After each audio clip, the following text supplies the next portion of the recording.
Goeiedag iedereen, welkom op deze uitzonderlijke LVSV Lezing. Dank u dat jullie nog zo talrijk zijn opgekomen. Er komen er nog wellicht. Dus vandaag bij de grote eer om meneer Roger Scruton, een van de belangrijkste conservatieve denkers van Europa en de wereld eigenlijk, voor ons te komen spreken.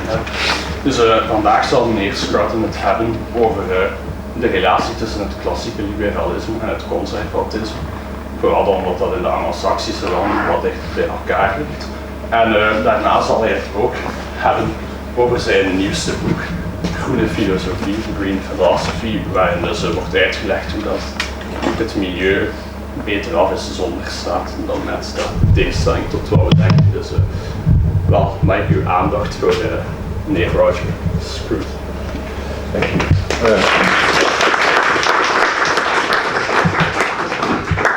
Well, thank you very much for inviting me, and I apologize that I don't know your language, and I'll be speaking in English, but I'm reassured that everybody here will understand what I say, or roughly anyway. I hope what I propose to do is to speak very informally about the issue of the general issue of the relation between liberalism and conservatism, and then say something more specific about environmental questions, because I think these are very important and a kind of test of a political philosophy in the times in which we live. I will speak very informally, and I expect you to ask questions about the things that concern you, when I've stopped. Can you understand me? Am I speaking slowly enough? Yeah. Okay, you can interrupt me if you need explanations anyway. Obviously I'm speaking as an Englishman and somebody who represents a long tradition of political and social thinking of a kind which was connected with a particular social order and a particular conception of the role of the nation state in the wider world. And here in Belgium, you are heirs to a very different history and a very different kind of politics. Moreover, as we all know, Belgium began only in recent times as a nation state and is now probably collapsing as a nation state, or at least dividing into two. And so your conception of what the political issues are is going to be very different from mine, from the historical point of view. But still, there are general truths about the liberal position, about the conservative position, which I think apply to every political order in the modern world. So I just want to say a little bit about the meaning of certain basic terms.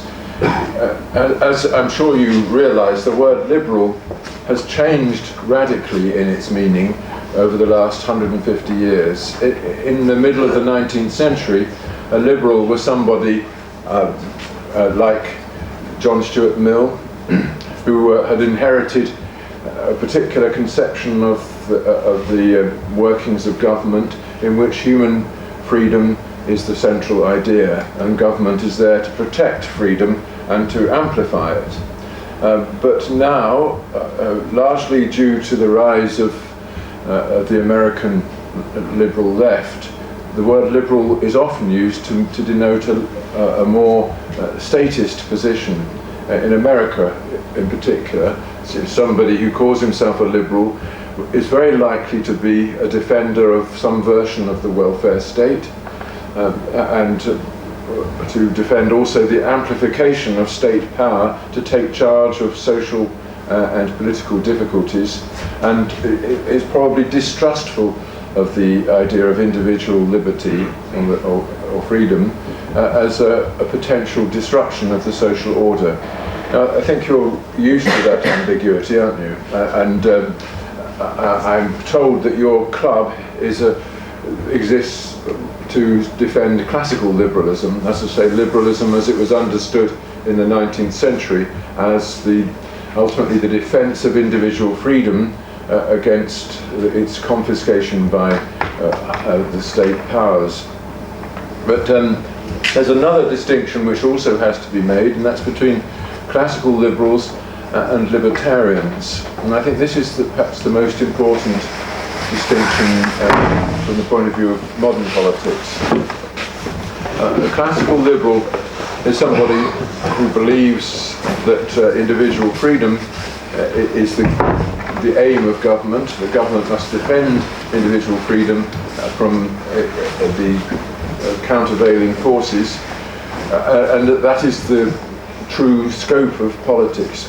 Whereas a libertarian, I think, tends to go further and to see the entire politics as devoted to liberating people not only from the oppression of others, but also from their internal oppression. Liberate their sexual lives, liberate them from the weight of tradition and the weight of moral authorities that we all carry around in ourselves from our childhood. So a libertarian might be somebody who actually, in the end, believes in using state power to change the way people are, or at least using it to break down existing social structures and social traditions which keep people, as it were, locked into a specific form of life. Does anybody want to sit in the front row? You can do that, or I know it means that you're very close to the enemy, but it's probably better than standing at the back.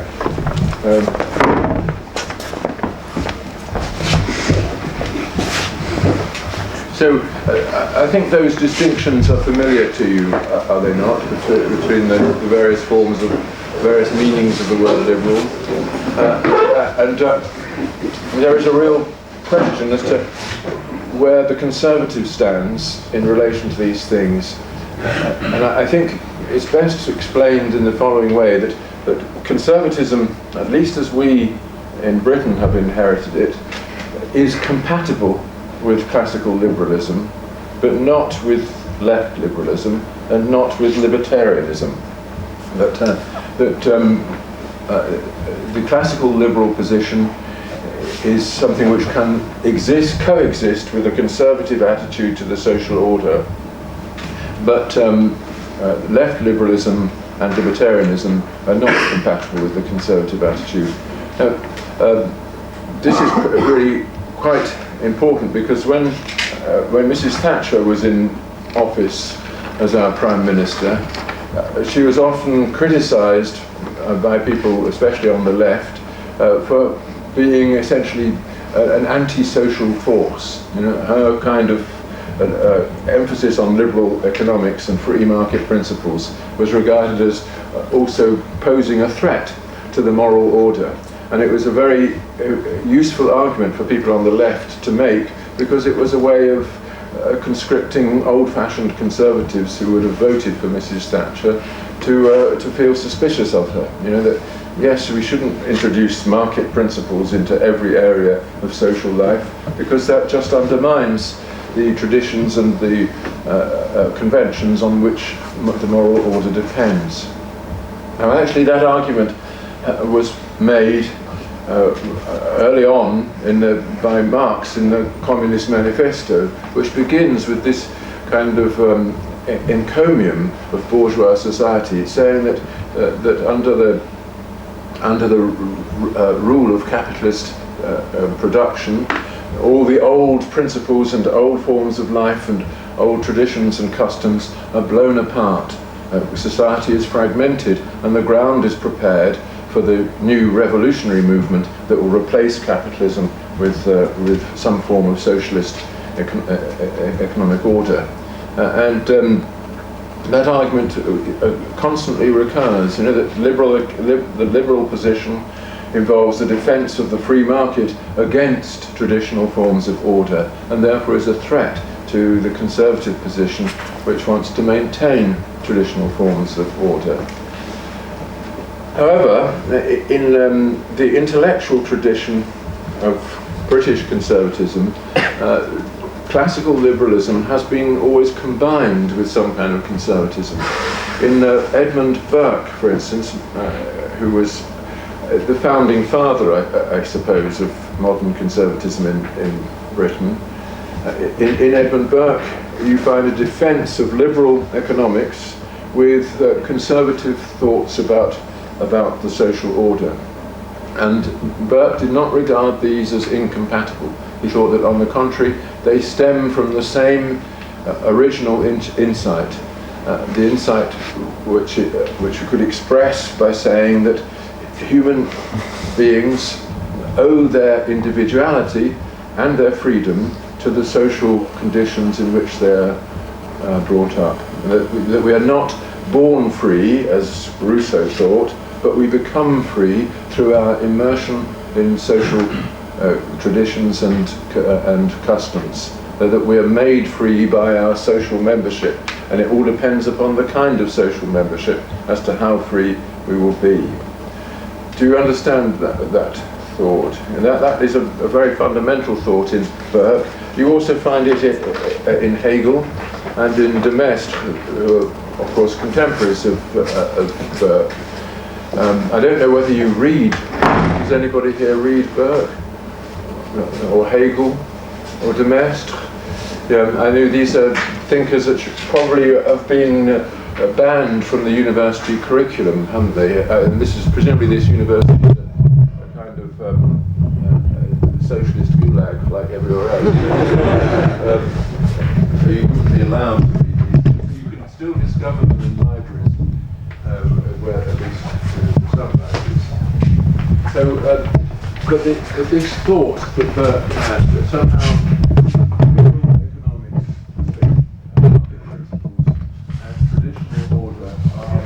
rooted in the same basic intuition about the human condition. That thought is a very important one, and I just wanted to explain it a little,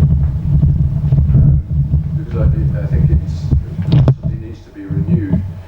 And I think the best way of explaining it is to turn to the theory of the market that was developed by the Austrian economists, say Babeck and Hayek in particular, and Mises. Now, Hayek's view is an extremely interesting one. He defended the market in economic matters, not on the grounds that it produces or maximizes the freedom of the individual, although he did believe that. He defended it on epistemological grounds, right? On the ground that the market was necessary in order to generate and propagate economic knowledge. His thought was something like this: that if you, in a free market, people exchange goods according to their own perception of what they need and what the demand is for the things that they have. They exchange goods freely on the assumption that the person who obtains their goods is obtaining it freely, and they are relinquishing it freely. In those circumstances, Hayek argued, the price of goods becomes an indication of exactly how much people want them and how much they're prepared to sacrifice in order to obtain them. So that the price contains a very important piece of information, not information about what you want, but information about what others want and what they're prepared to sacrifice in order to get what they want. In other words, it contains information about the economic thinking of all members of society. But it's not information that can be explicitly stated, in the form that John wants this, Mary wants that, etc. It's what he calls tacit knowledge, and it's knowledge of information which is socially produced and socially maintained. So it's a kind of information that exists in economic activity, but can't be extracted from it and made into a proposition. Do you understand that? There's a lot of knowledge that we have like this. For instance, your knowledge how to ride a bicycle. You all have that knowledge, but you couldn't put it in the form of a proposition as to what you should do next when such and such happens. It's something which is, as it were, contained within your body and exercised by your body, the bicycle. In a similar way, economic knowledge is contained within society and exercised by all the members of society in a condition of free exchange. But if we replace that condition of free exchange by a plan, let's say an economic plan of the socialist kind, which fixes the price of this and the quantity of that, etc., then all we do is destroy that information. The information that is necessary for the economic functioning of a social organism. So his argument was that what's wrong with the socialist plan is not that it destroys human freedom, although that may be true too, but that it destroys economic knowledge. In other words, it destroys the knowledge that is necessary for its own success. That's a very interesting argument, because it means that in fact it's going to be logically impossible for a socialist plan to succeed in replacing a market economy. All it will do is drive the market economy underground, which is what we've seen. Your generation is fortunate in that it never did see what went on in Eastern Europe and the Soviet Union, as my generation did, but what we saw was very clear. There was a planned economy which was a complete fiction. And there was another black economy underneath, which was a real one, which operated just the way that economies do everywhere, by generating this form of social knowledge that is contained within prices. So everything had an official price and a real price, and it was only the real price that mattered. But meanwhile, of course, the plan went on remorselessly destroying the institutions of civil society and the economic infrastructure of the nation. Right, so do you understand that argument? Yeah. I mean, it's a really important argument, because it bypasses all these discussions about freedom and tells us something quite different, that actually the free market is to be accepted not because it is free, but because it's a market. In other words, because it generates the economic information that people need in order to live at peace with their neighbours. Now, Burke argued in a very similar way, not about economics, but about tradition, that likewise people depend upon socially engendered knowledge. He didn't put it that way, but that's roughly what he meant. The kind of knowledge that's contained in traditional forms of social order and social interaction. This is, again, knowledge which is tacit, which we don't make explicit to ourselves, and probably could not make explicit to ourselves, but is nevertheless integral to successful human interaction. Now, perhaps there are two examples of this which I think, both of which are extremely interesting, but also rather difficult to talk about in the modern world. One is the common law. We in Britain, or in England at least, are a common law country. That's to say, law has traditionally been generated through the judgments of the courts and not imposed through the decisions of Parliament. Parliament has also made laws, but these laws have been, as it were, tacked on to a pre-existing body of organically connected decisions made in the courts of law. And that, the common law, so understood, is a kind of tradition, a tradition which involves the resolution of individual conflicts, one after another, and the accumulation of a form of knowledge in the taking the form of principles, and that kind of thing Burke regarded as absolutely integral to a proper social order. That there are, as it were, questions that we all have, conflicts that we all get into, and resolutions of these conflicts and answers to these questions which emerge over time, over many centuries often, and finally come up with an enduring solution which enables people to live peacefully together, trusting in the law to bring some kind of justice to their disputes. So that's an example of what he meant by tradition.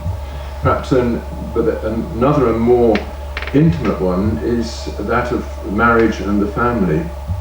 And this is very pertinent to the age in which we live, because marriage and the family are both under attack, both from the libertarians on the one hand and from the socialist orthodoxy on the other. But Burke's thought would be something like this, that human beings depend upon sexual relations for their fulfillment and happiness, and each generation depends upon the previous one for having got this right. Without stable relations between parents, children are disoriented and don't learn the fundamental gestures with which to survive in society. So each generation depends upon there being some kind of stable and settled sexual relations between parents.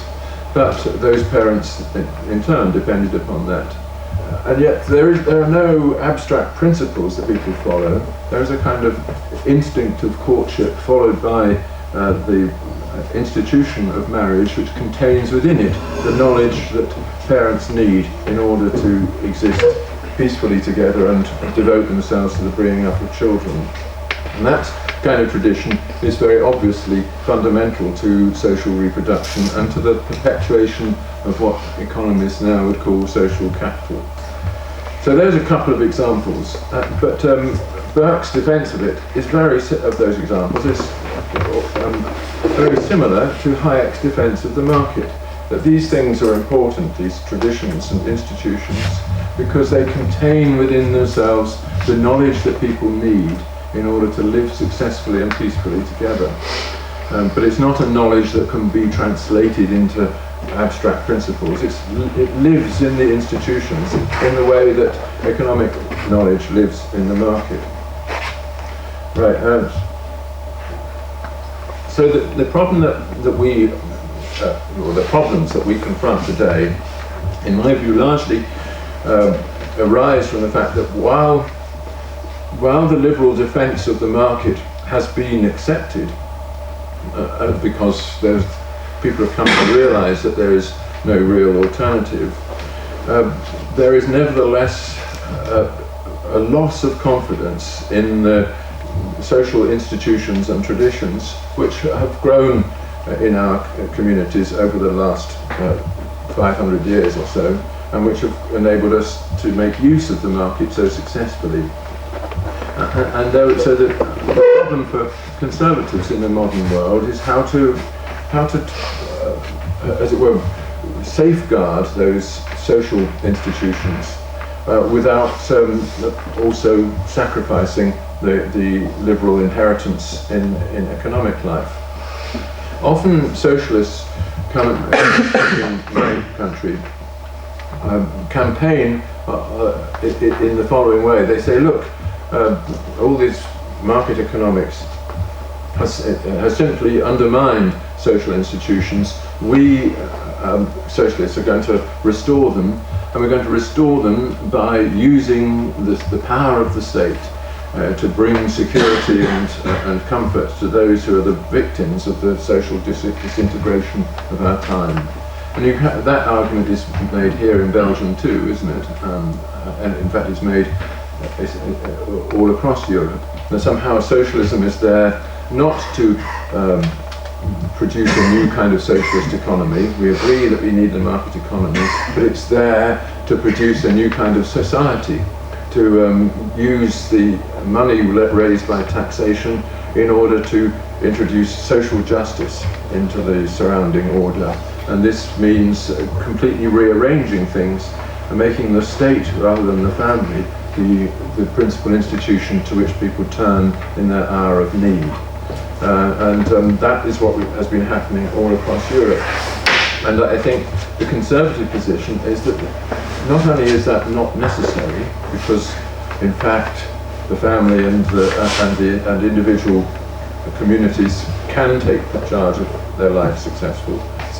Not only is it not necessary, but it also is going to be counterproductive in just the way that the socialist economy was counterproductive. The state cannot replace the ordinary traditions and customs through which people relate to each other successfully. All it can do is make them dependent upon a great administrative machine, and thereby lose the sense of responsibility for their own lives. And I think that argument is beginning to be made. And if you make it, of course, you are immediately accused of being cruel, uncharitable, having no compassion for the poor, etc. Even if you're motivated precisely by the opposite. So there is, we know that there's a whole rhetoric here which has to be dealt with very carefully, and it's a rhetoric which comes largely through prejudices that have been inherited from the socialist experiment. Right. So that's all I have to say about the relation between liberalism and conservatism. Are you happy with that? So I will go on and talk a little bit about the environment. Yeah, there's a specific question that we all have to deal with. I'm not saying that anything that I've just said to you is is gospel.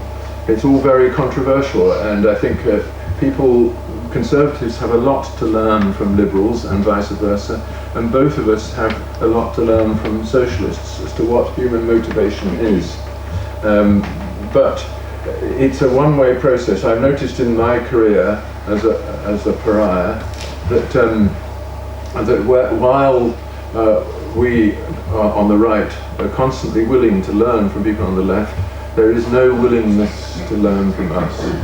On the contrary, there's a desire to demonize people on the right and say they have nothing to tell us, and the sooner they're locked up in the concentration camp, the better. But so far, we've been allowed up to a point to live, not in universities, it's true, but in more civilized institutions. So just about talking, I want to talk a little bit about the environmental conditions because they are so important, and what a conservative approach to them is, and also what liberalism has to say about them.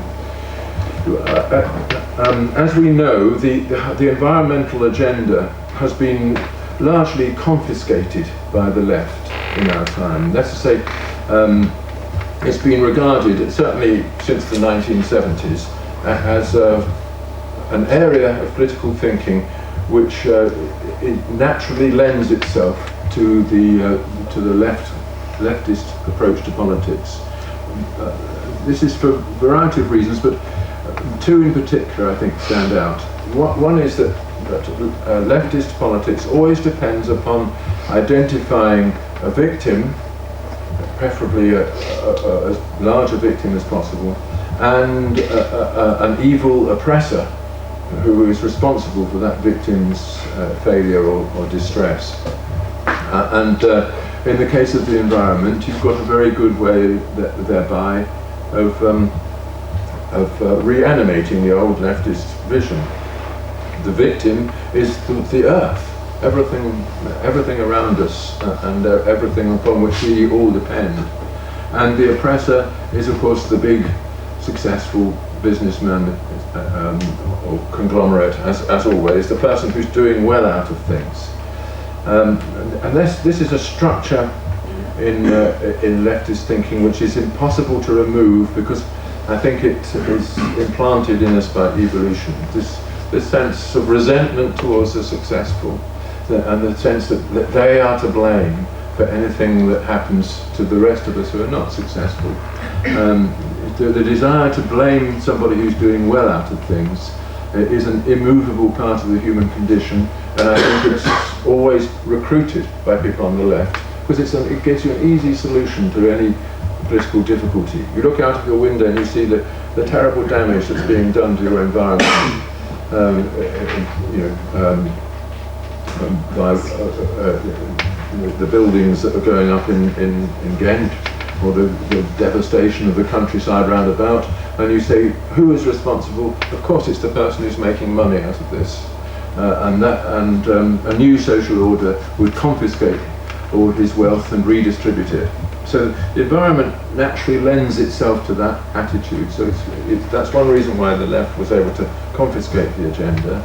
But there's another reason, and I think equally interesting, which is that environmental problems tend to leak across boundaries. They are not easily bounded problems. In particular, of course, problems with the atmosphere, increasing carbon dioxide content, problems with the oceans, with rivers that flow across continents, diseases which migrate from crops to other crops, and so on. All those problems don't respect national boundaries and have an innate tendency to become global. And a global problem seems to demand a global solution, a solution which is organized at the very highest level and then imposed across the whole of the global economy.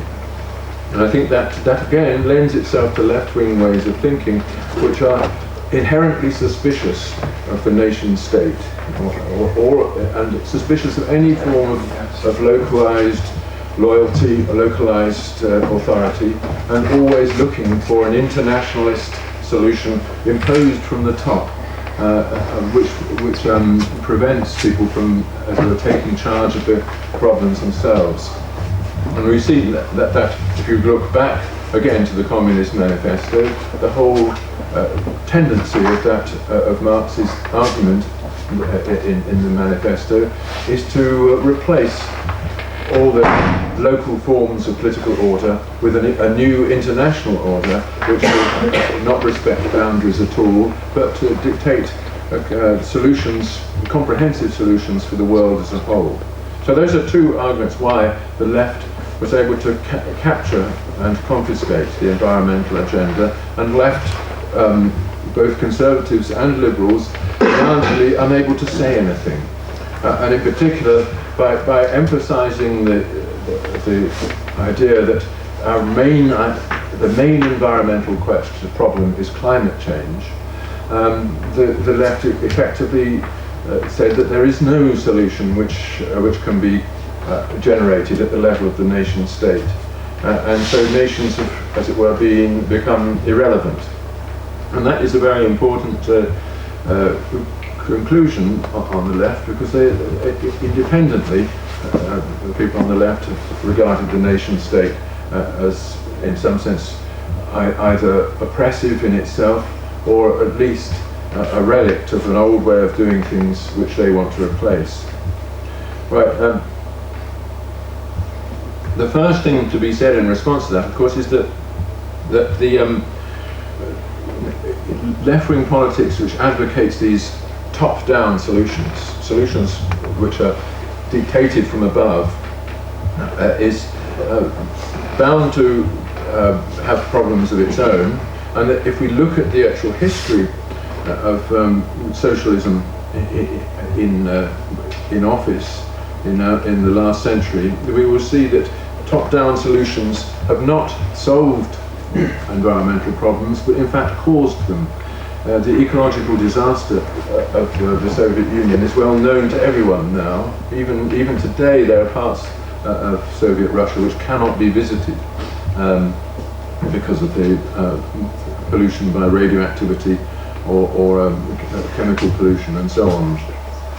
The wiping away of whole landscapes that has occurred in China and elsewhere is a disaster far greater than anything we've seen in Europe, and it's a disaster made possible by top-down control, because under socialism the people who are doing the controlling and the people who are also wanting to avoid the controlling are the one and the same, namely the bureaucrats in the state. And none of them ever have full responsibility for what they do. Nobody has ever been called to account for the environmental disasters in the Soviet Union or in China. So we know this. We know that under these top-down decision-making procedures, in fact, all they amount to is a collective evasion of responsibility. And if you think that the main problem with the environment is precisely that people are able to escape responsibility for what they do, then you ought to be suspicious of top-down solutions. And I think that's something that liberals and conservatives share, this suspicion of solutions to our problems which are dictated from above by people who don't actually take responsibility for what they're doing or have the means of evading responsibility. The classical liberal response is to say, look, of course people are apt to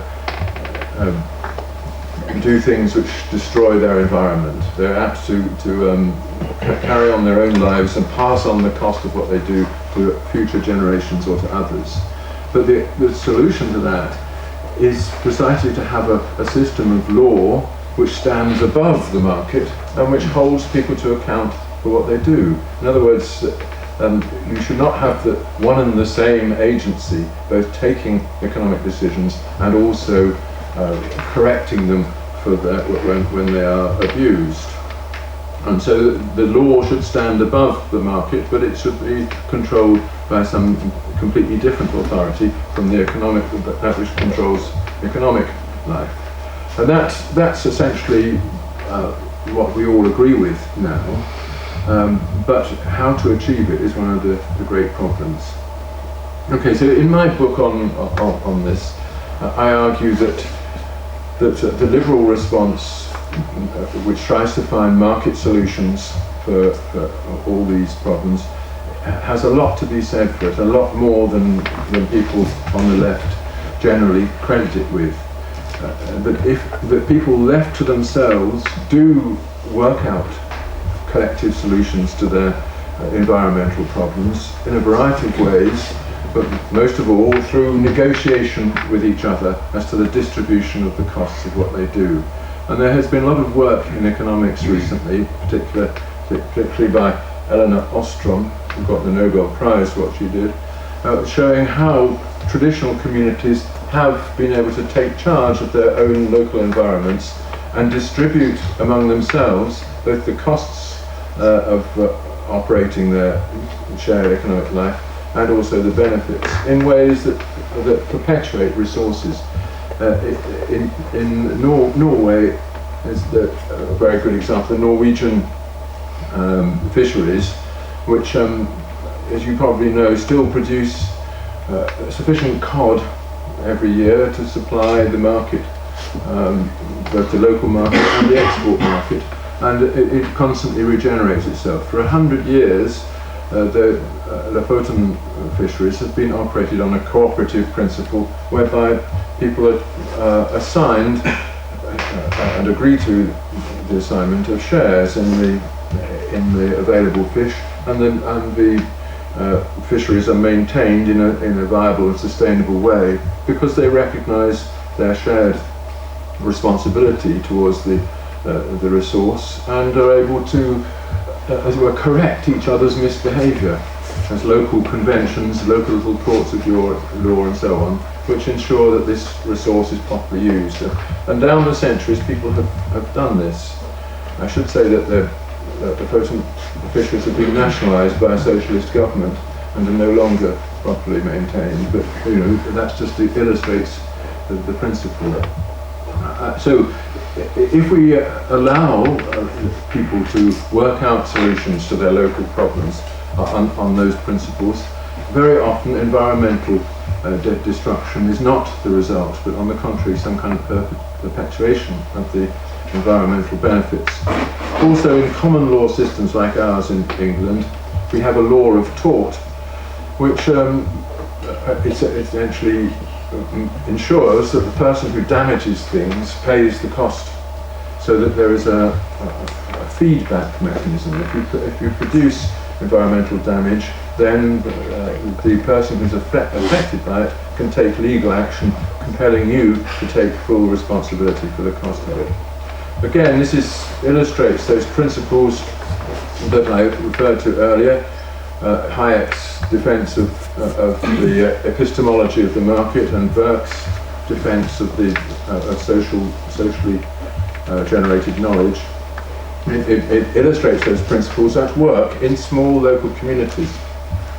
And I think this is the most important thing that I would have to say, that in local communities where people understand each other and take responsibility for their own actions regarding each other, in those circumstances there is an inbuilt tendency to restore environmental equilibrium when it is upset.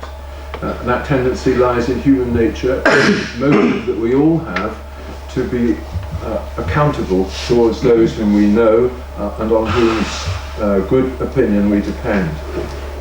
But the basic environmental problem comes, of course, because when people are not in personal relation with those whose assets they destroy, then there isn't the same motive to behave responsibly. In such circumstances, people have a natural tendency to, as economists put it, to externalize their costs. And that's where all environmental problems begin, this tendency to externalize the costs of what you do. It's not a question, this isn't an illustration of the inadequacy of market economics, but rather it's an example of the places where the laws of the market are being evaded. They're evaded by state bureaucrats, of course, when they avoid responsibility for their decisions, but they're evaded by the rest of us when we try to pass the costs of our action to somebody who didn't incur them. And that is something which, insofar as we can have an environmental policy, it must prevent that, or at least present an obstacle to it. So the real question that I think both conservatives and liberals confront is how to ensure that people internalise the costs of what they do, that they themselves pay the costs of anything that affects their environment, so that they're given a motive to restore the environment when they damage it. And I just in conclusion want to say what I argue in that book on green philosophy. I argue that that there is something in human nature which generates other motives than the motive of self-interest, and that this thing is familiar to all of us, and it's what each generation depends upon in the preceding one in order to inherit what is its natural birthright. And I call this motive oikophilia, is the love of home. Although these are difficult things to talk about in the world in which we live, I think that if you look at the human condition that throughout the ages, you will see there really is an independent motive on which people have drawn in every kind of crisis in order to survive it, and that motive is the love of the place and the people and the form of life which is ours.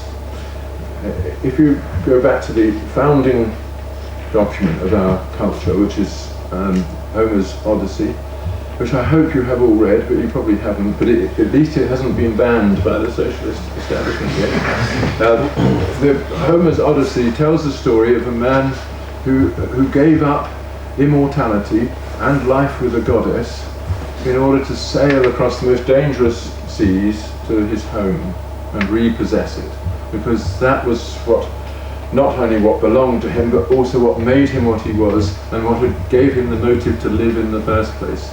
As you know, when he got there, he found that indeed the socialist state had taken it over, but he was able to claim the kind of vengeance that we are all deprived of, and shot them all to death. So And that story is a very important one because it really does remind us of something deep in all of us, this sense that we belong somewhere, and that thing not only does that thing depend upon us, but we depend upon it, and we depend upon maintaining it for future generations, and also we are answerable to previous generations for what we do to it.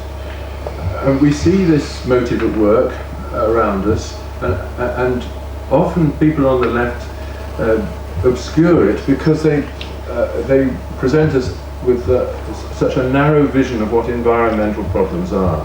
If environmental problems are typified by the problem of global warming, so it's simply a matter of what are you going to do about our waste products that pass into the atmosphere.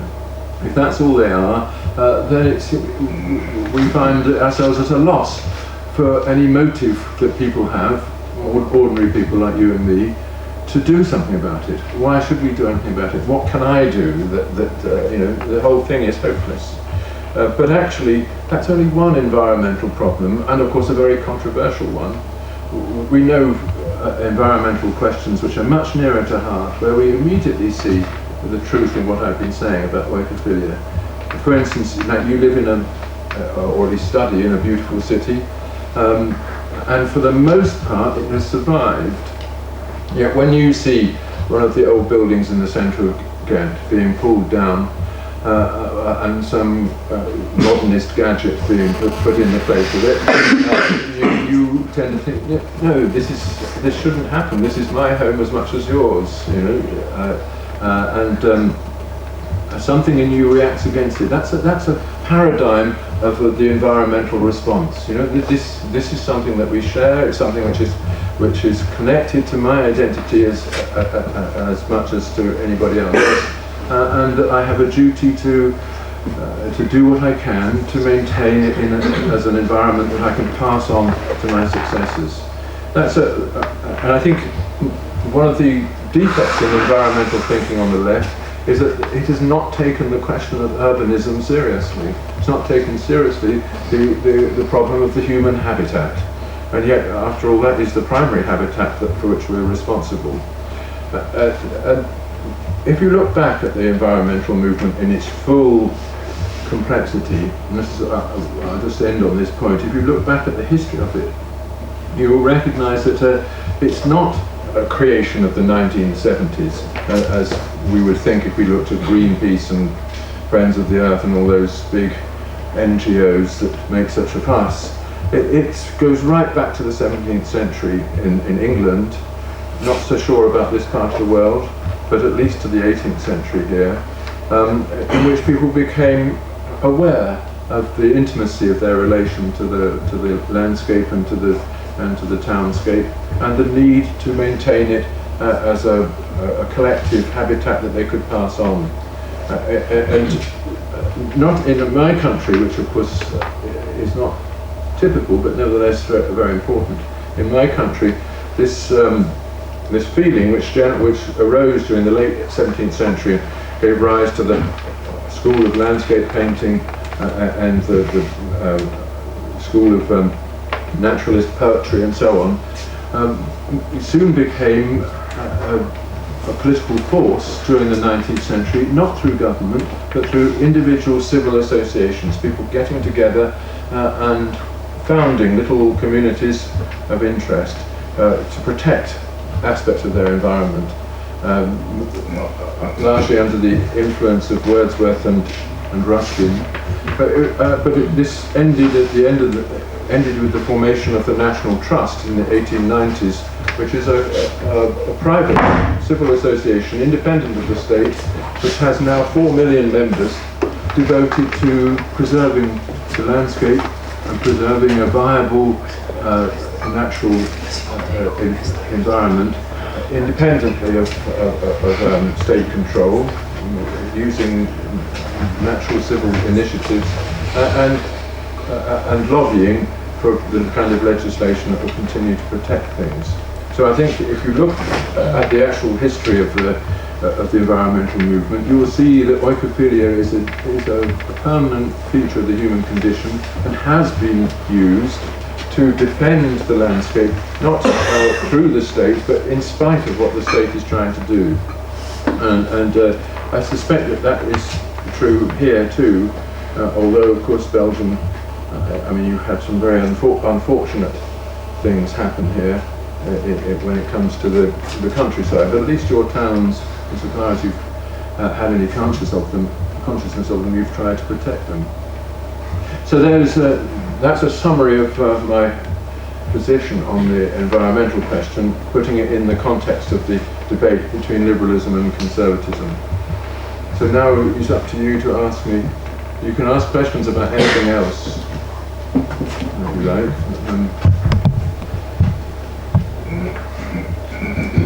Yes, sir.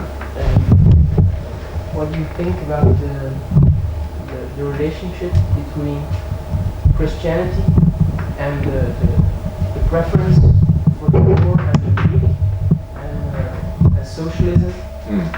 I think it's a difficult problem. Yeah. It's very controversial because, of course, the Christian religion, it began among, as it were, at the bottom of society, and worked its way to the top.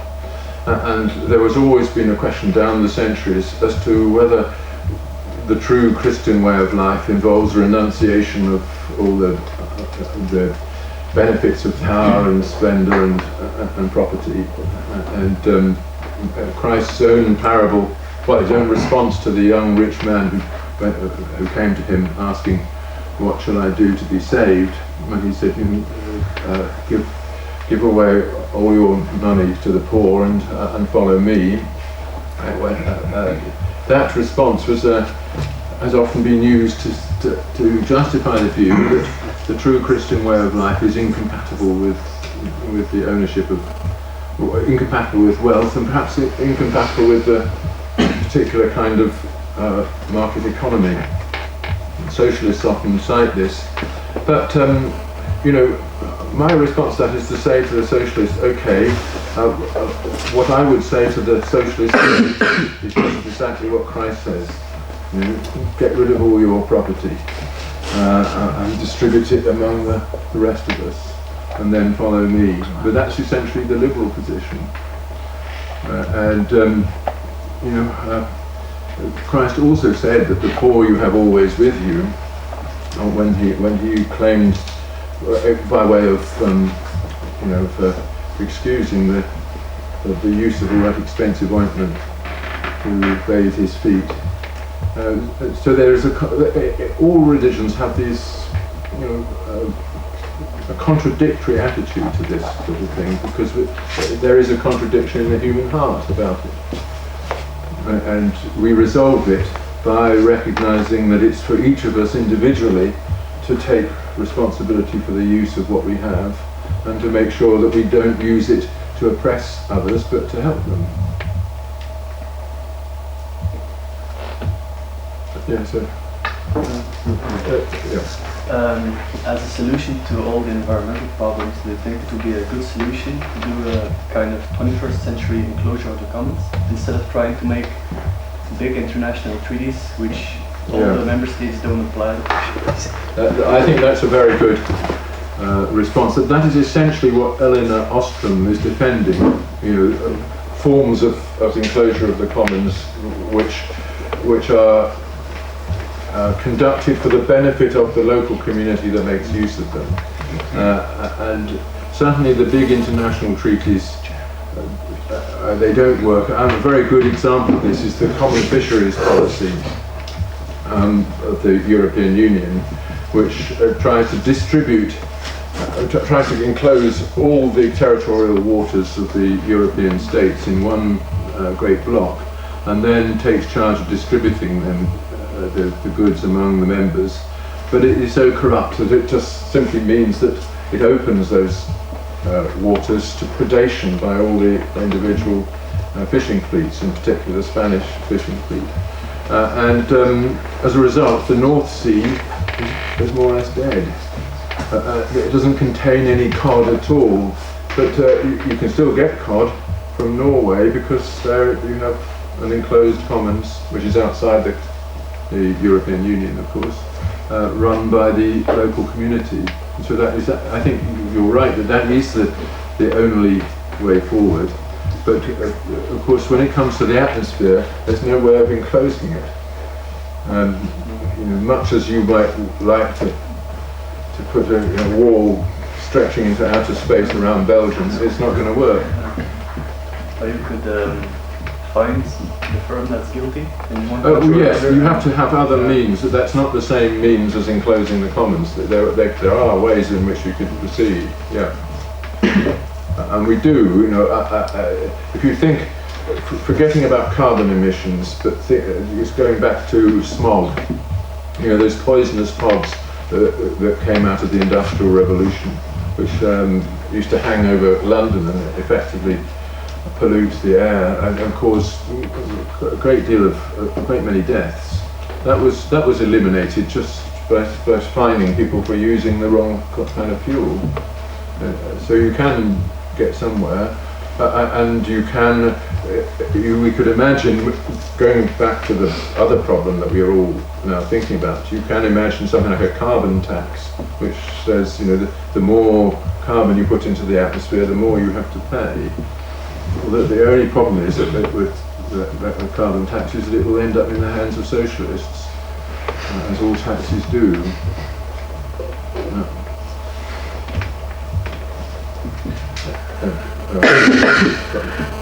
I'm going to act as my own chairman, but so yeah. Okay, carry on. And what do you think about the carbon emission trading system? Do you think it's a solution for the carbon oxygen problem? Or? I do talk about this in my book, and I think it's a very complicated thing because the trading system that has emerged in Europe has been so prone to corruption and so difficult, it's so expensive to operate that in effect it has made things worse. Because the Italians, for instance, fixed their carbon emissions, declared their carbon emissions much higher than they actually have, so as to get more certificates and then trade them with other countries. So it was used entirely as a political bargaining counter in order to obtain the liberty to do whatever they wanted, and also to make money out of it. And Kyoto likewise was based on the idea of carbon trading, but it collapsed because there's just no way of estimating how much people use or what would be a fair allocation of certificates in the first place. It did work. It does work in the individual nation state, and it worked in America with sulfur dioxide emissions. That certificates were issued to give them permission to emit a certain amount, and they were able to trade them with so that those industries that really had to emit sulfur dioxide ended up doing so, but paying for it, and those that didn't have to ended up not doing it. So it worked very well there, but it was within the context of a single jurisdiction where people were under pressure to deal honestly with each other and so on. So I think it could perhaps work at the national level, but that doesn't do any good. I mean, it won't help. The atmosphere is under threat much more from China than it is from anywhere else, and nobody in China has ever done anything for such a foolish reason as the fact that the law requires it. Yes, sir. My question is about the first part of your talk, the link between classical liberalism and conservatism. Your argument seemed to be one about compatibility, but do you also think there is a necessary link, there is a logical link between the two, and can one go without the other? Or? Yeah, that's a very good question. I didn't really go into that. You're right, I was trying to say they are compatible, but I also wanted to say that the deep philosophical argument for both of them is the same. The argument for liberalism, especially in the economic sphere, is about what is necessary, the necessary connections between people in the present in order to act successfully in the economic sphere. The argument for conservatism is about the necessary connections between people across time, so that they inherit knowledge, the necessary knowledge. And so that since it's the same argument, one applied in one case synchronously, in the other case diachronously, that they ought to be compatible. But you're asking a deeper question, which is, might they actually be mutually dependent? And I think that's really something that Burke and his followers have argued to be the case. They would say that the market economy, of course, depends in the end upon traditions of social accountability. It depends upon virtues in the citizen, which are only acquired through the citizen's immersion in a particular social order. And I think this is something that Adam Smith already recognized in The Wealth of Nations and in his book The Theory of the Moral Sentiments. He believed that the free economy did depend upon a virtuous citizenship, and that involves institutions which enable people to take full responsibility for their lives. So yes, I think that in the end they are mutually dependent. So. It's also about the first part of your talk. You have said a lot about links between liberalism and conservatism, but what do you believe are the differences between Right. Well, this is the same question really going on a bit. I think that there's a kind of liberalism that tries to extend the idea of market solutions to every area of human life. And this is where the conflict arises. That there are certain things that the conservative thinks cannot be put on sale, so to speak. They can't be made into a market. Sex is an obvious one. Of course, there are market transactions in the sexual sphere, but the conservative view is that actually this is a sphere which has to be rescued from the market, where people make absolute commitments to each other rather than purely contractual agreements. Because without that absolute commitment, you are not going to guarantee the next generation. And that's one argument. I mean, there are lots of other arguments, but that is a sphere in which the conservative instinct is to say, the market stops here. We're in a different area of obligation, a different kind of obligation. And likewise between parent and child, etc. You don't put your you don't sell your children when you've got problems with whether you can afford a new refrigerator or not. Anything like that which has to do with what the Romans call pietas, the piety, the pious relation to life, the relation in which you humbly accept that it's not up to you simply to decide how things should be. That for the conservative would be ordered in another way, whereas liberals can actually get overexcited by the market idea and think, no, there's a market solution for every problem. And as a result end up with a kind of anarchistic approach to social life. Many libertarians are like that. If people want it, that's great. Just let it happen. And that's what we are seeing, of course, in an extraordinary way in the modern world. A complete libertarian approach to the moral life, with a socialist approach to the consequences. The consequences are people from dysfunctional families and all the rest, and the state then takes charge of them and looks after them but doesn't really look after them, just gives them the resources to go on being anarchists.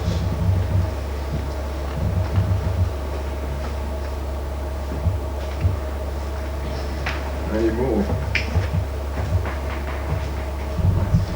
Do you think the conservative point of view, migration is compatible with the individual freedom? Probably not. There is on the migration question, of course, we in Europe are under great pressure, as we all know, as to what we're going to do about the fact that we don't produce enough children to maintain our way of life, but that the immigrants that come in don't respect that way of life anyway. So, are we going to just say we're going to relinquish it and let another way of life take over? My view is that intellectuals can easily say yes, because they'll go on existing in their universities, enjoying their state-sponsored salaries, and congratulating themselves on their compassionate way of life. But ordinary people cannot say yes. You cannot say yes to relinquishing the home and the community and the way of dealing with things which ordinary people depend upon if they're going to have children and live the sort of life that they themselves were brought up to expect. So they will always resist. The true responsibility of the state, it seems to me, is to ensure that the nation, in whatever form, is continuous from one generation to the next. That the sense of belonging that one generation has is passed on to the next, and that immigrants who come in are disciplined into accepting this and joining it, and then joining in the passing on process. If you, on the other hand, simply allow immigrant communities to form their own kind of oikophilia as a separate organism within the nation state, eventually you'll end up with the situation of the old Yugoslavia, or the old Balkan states, which will be one on the verge of the collapse into civil war at any time. So the conservative approach to, as I understand it, to immigration is to try and prevent that happening, to ensure that there is an integration into a continuously developing national idea. But that is only possible if you control immigration. But those think the welfare state has the largest responsibility in preventing integration of immigrants? Yes, the welfare state makes it possible to live in an unintegrated way, because it subsidizes living apart.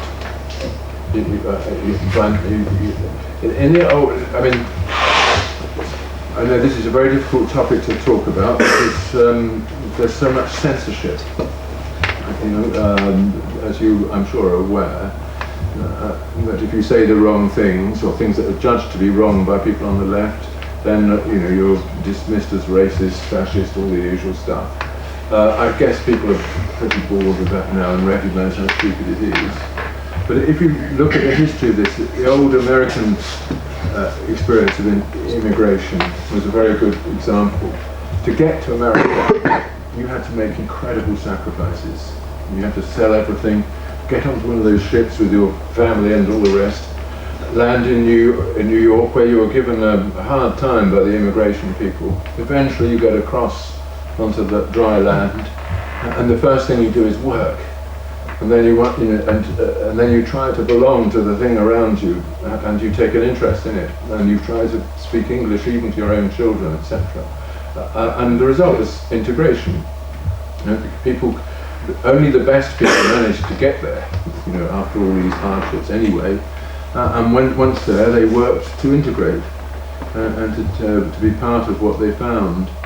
Not always. Of course, the Sicilians did not. They came, with their own mafia-like connections and lived apart for an awful long time. But even they eventually integrated. But with the welfare state, things change. It becomes easy to immigrate, to come in, and you'll get subsidised as soon as you're there, even if you've got no job. So, and if you're coming from a place which has not got a welfare system, this is always going to be an economic advantage to you. So you get a completely different kind of immigrant, not one who wants to play a part in the community, but one who wants to take advantage of it. And I guess that's where all the difficulties arise, especially in this part of the world. Do you agree with most English conservatives that Britain should loosen ties with Europe, with the European Union, or perhaps even leave the European Union as a whole?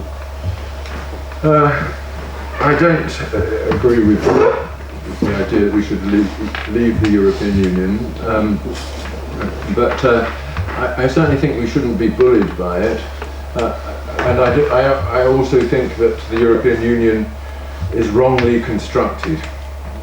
I don't think it should have this massive power to legislate for all the nation states independently of their own parliaments. I think that is the thing which has made it popular. That laws, there are something like 180,000 pages of these laws, the acquis communautaire, which are made by bureaucrats, and they're many of them totally absurd, and nobody understands them. And yet we still have to obey them, even though our Parliament has not discussed them. I think that system has obviously been a great mistake. How to change it is another matter, but I think it's for the nation states to get together and try to change it. My vision of the future is that Britain should forget about Germany and France, who are the great beneficiaries of the European Union, and get together with the other states, in particular the East European states, to form a group which refuses to adopt a law if it hasn't been discussed by the national parliament, and that would change everything for us. I think then it might be perfectly okay to stay in the European Union, but we can't just stay in it and allow it to control everything that we do. I think there's a feeling all across Europe of this kind, that we've lost control of the political process. We've handed it over to people who are not really accountable. And I think people feel that in Germany and France too. What do you think about state-funded education?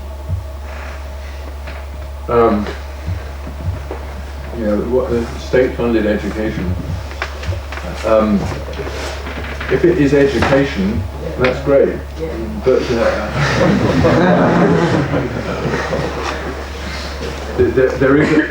we've seen this all over Europe, that when the state funds something, it also takes control of it. And the people who are taking control are not necessarily themselves educated, or they don't necessarily have an appreciation of what educational values are. I think that we always have to have a private sector to set an example. I went to a state school, a grammar school, which was built on the example of the private schools, of what we call public schools, Eton and places like that. So my school was really good, but it was there because it had an example to look up to, what it should be doing. And so I got a free education, and people here get a good education still through the state schools if they're in nice local, small communities where they've got dedicated teachers and so on. But of course, in the big cities, it's another story. And this is a question all across Europe again. What would you do as the alternative? And I suspect that the best alternative is to encourage private schools to grow and to give parents, instead of paying, the state paying a school directly, to give a voucher to the parents, which is worth so much money, they can spend it on whatever school they want. And that way there'll be some pressure on the schools to do what parents want. Although, of course, if parents are as ignorant as they tend to be, it may not be the right thing for the children. Any more questions?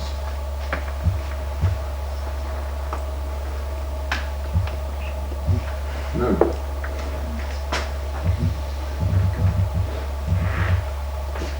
Yes. What you believe in general is for a conservative the role of the state still? Well, I think there's a primary role for the state that everybody accepts, namely to protect the community from crime and from external aggression. Right? So that the military and the police side of the state, I think, are fundamental. The real question is, to what extent are the rest of the social functions of a society to be conferred upon the state, and to what extent should they be emerge from private initiatives? And we just had this question about education. I'm in favour of private initiatives whenever they can be depended upon, because they are much more accountable, and they also unite people in a common loyalty. You know, that people come to depend upon each other, to help each other in their times of need, and to form a more coherent community that way. So, but of course the state has, since the Second World War, it's invaded all the areas where private associations and charities and so on have looked after social life. And so it's become much more difficult to return to that, because you're always going to be in competition with the state, which has resources that you cannot match. But I think it could happen, and it to some extent is happening. Is that it?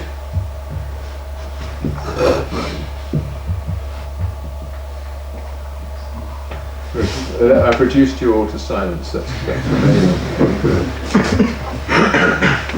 So, Mr. Scruton, thanks for this interesting lecture. I think we all enjoyed it very much. It was a very critical lecture, very interesting points you made, many questions as you saw.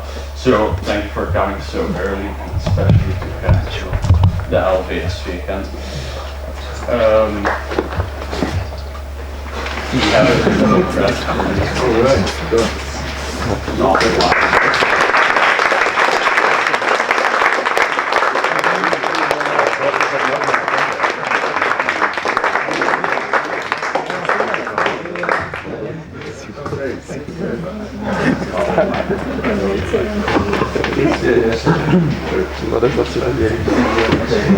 Ja. Dank u voor de opkomst. Ja, het was het is dat we zo moeilijk is. Ja, het was zeker niet zo laag. Ja.